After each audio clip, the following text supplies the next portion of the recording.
Imagine 2.3 million gallons of sweet syrup instantly turning into a deadly 25-foot tidal wave, crushing everything in its path at 35 miles per hour. Welcome to This Explainer. Today we're diving into a disaster that honestly sounds a little comical at first, but was actually a fast-paced, mind-boggling nightmare. The Great Boston Molasses Flood of 1919.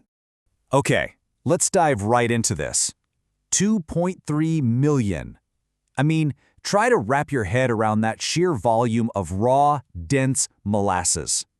This wasn't just sitting harmlessly in some vat somewhere. It was a pressurized bomb of syrup, just waiting to be unleashed on an unsuspecting city. And when that containment finally failed, it didn't just seep or spill, it exploded. 35 miles per hour. We're talking about a monster 25-foot wall of dark, heavy liquid bearing down on narrow city streets at highway speeds. The sheer, unstoppable physics of this event are absolutely terrifying. Section 1. Deafening Machine Gun Rupture, January 15, 1919. So picture this. It's an unusually warm winter day in Boston's North End. People are outside, they're enjoying the weather, completely unaware of what's about to happen. Then came the warning. A sudden, shocking, deafening sound, like machine gun fire, echoing right through the streets. But it wasn't an invading army. It was the terrifying, staccato pop of heavy metal rivets violently shooting out of a massive industrial tank.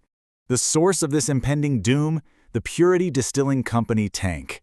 This thing was a 50-foot-tall steel industrial behemoth. But it had a fatal flaw. It was dangerously, poorly constructed. And inside that flimsy steel shell sat those 2.3 million gallons of raw molasses.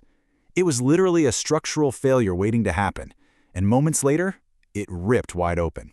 Section 2. Unstoppable Kinetic Destruction, a 25-foot tidal wave. There was absolutely no outrunning this thing. Because the liquid was so dense and moving so insanely fast, it possessed a mind-boggling amount of kinetic energy. I mean, it had the sheer brute force to literally rip buildings completely off their foundations. It smashed entire houses to unrecognizable splintered pieces. It even picked up a heavy delivery truck and violently capsized it directly into the harbor. Just pure physical devastation. Section 3. Trapped and Suffocating Sludge, the Terrifying Rescue.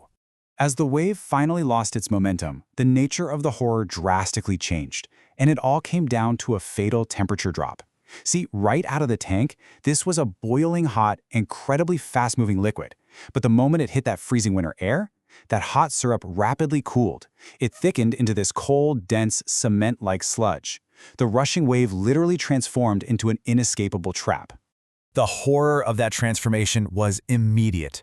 People and horses were instantly immobilized, completely stuck in waist-deep goo. Imagine the absolute terror of that. You survive the initial kinetic impact, but within moments, the liquid around you physically solidifies. You are suffocating in a thick, rapidly setting trap. And for the firefighters and rescuers rushing in, they faced a truly dreadful reality. To save lives, they obviously had to wade into the mess. But the more they struggled, the deeper they sank. Fighting against the cooled molasses only pulled them further down into its suffocating grip. It was an agonizing, desperately slow battle against a material acting like frozen quicksand.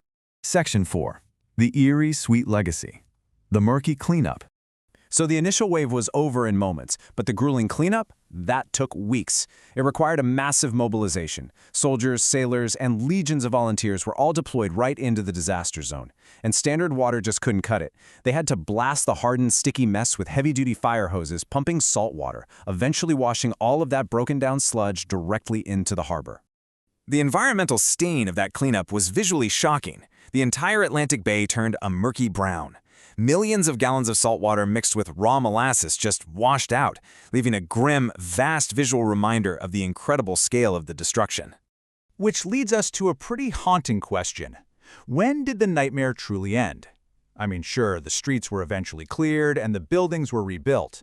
But a disaster of this incredibly bizarre and unique nature doesn't just wash away from a city's memory. For decades afterward, the legacy of the flood literally hung in the air. Boston residents claimed that the intense smell of sweet, boiling molasses would rise up from the streets on hot, humid summer days.